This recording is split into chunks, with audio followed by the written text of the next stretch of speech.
Stefanik is the one that was talked about now? Stefanik. Isn't that the one that they were talking? She's New York State, used to be a normal, and then became Trump crazy? And the tormentor of Claudine Gay. Yes, that's what made her famous. That's what makes it. But I think still Haley. I mean, Trump has teamed up. I think he's teamed up with people who've said way worse things. J.D. Vance wrote a whole book and launched his career. See, to me, what this conversation kind of lays out is, okay, we're not going to get Trump, but how can we subvert his administration? How can we get someone in there that will do the things we want them to do? His Dick Cheney, if you will. Trump's Dick Cheney will be someone like Elise Stefanik or Nikki Haley. Nikki Haley is totally a empty vessel, just like a Biden that can be puppeted to do what she used to be on the board of Boeing. And there's proof that she covered up for, a lot of their shenanigans.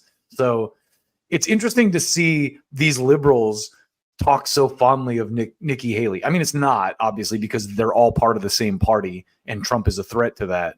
But anyway.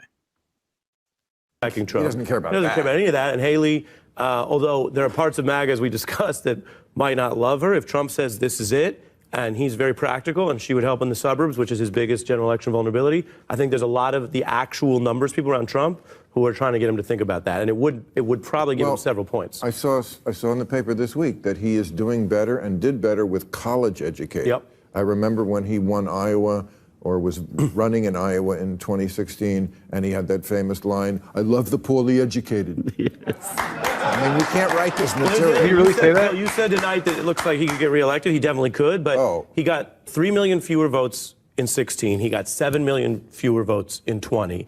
And they had bad midterms, and the Democrats have won every state-based special election in the last year.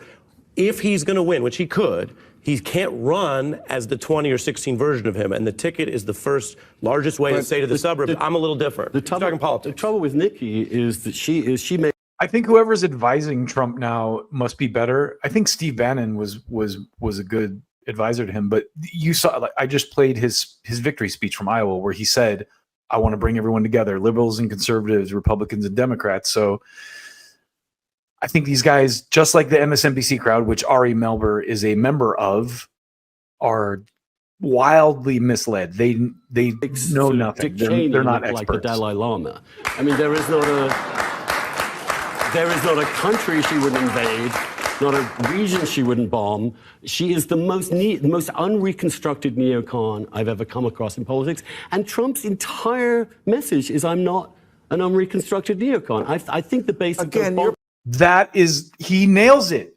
Andrew Sullivan nails it right there. That is exactly, and you can see it in this primary. Now listen to Bill Maher's response. This is just so stunningly inaccurate. You're giving the voters way too much credit. Like, they are looking at neocon versus not. This is not what they're thinking about. See, Bill Maher is such a relentless C word that he thinks that voters are just stupid, that they don't pay attention to issues like that. And surprise, Bill, they actually do. That's why Trump is winning. That's why the people are ignoring the media.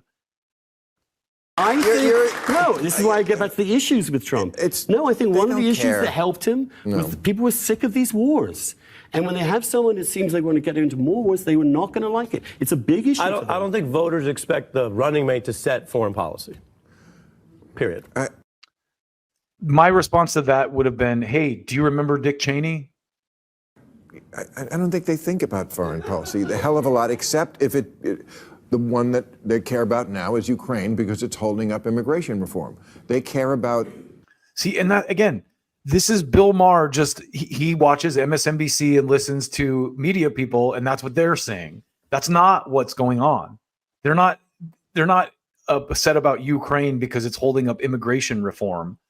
The insurgents in Congress were against Ukraine long before the immigration reform was tied to it, Bill. I'm sorry. This country, what's going on in this country, just the way most people watch local news. They don't watch national news. That means they don't want the wars, which Nikki represents. That's their position on politics. Sullivan is right. We don't want to have one, really. But the median Trump voter doesn't think that he's going to take the cues from her on that.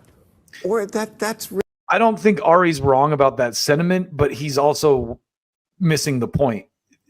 The reason Trump is wildly popular is because he's against the types of things that Nikki Haley stands for. And if he was to pick her as a running mate, it would be a suicide. It would be a suicide move. It would completely tank his campaign, which is, I'm sure, what they want to happen. Really, the issue they're voting on. Nikki Haley, what is she going to do about Pakistan? I just don't think this is, I don't know what to do. All right, I have time for one more. Oh, You're like, yeah, voters are dumb. Yeah, they're not thinking about that. Rah! Bill Maher knows this airs on CNN, and I'm sure that a lot of the people who want the wars have. I see they're going after Alec Baldwin again for the shooting at. Is this not the most ridiculous thing? I mean, does anyone think Alec Baldwin purposely shot that person? Anyway, Bill Maher, wildly out of touch with reality, and just this most smug dickhead I've ever seen. Like, oh, voters don't really care about foreign policies. They're dummies. They don't care. Yeah, this is why you people have been wrong repeatedly throughout the years. And again, why people don't trust you and don't listen to you anymore, because you're not experts.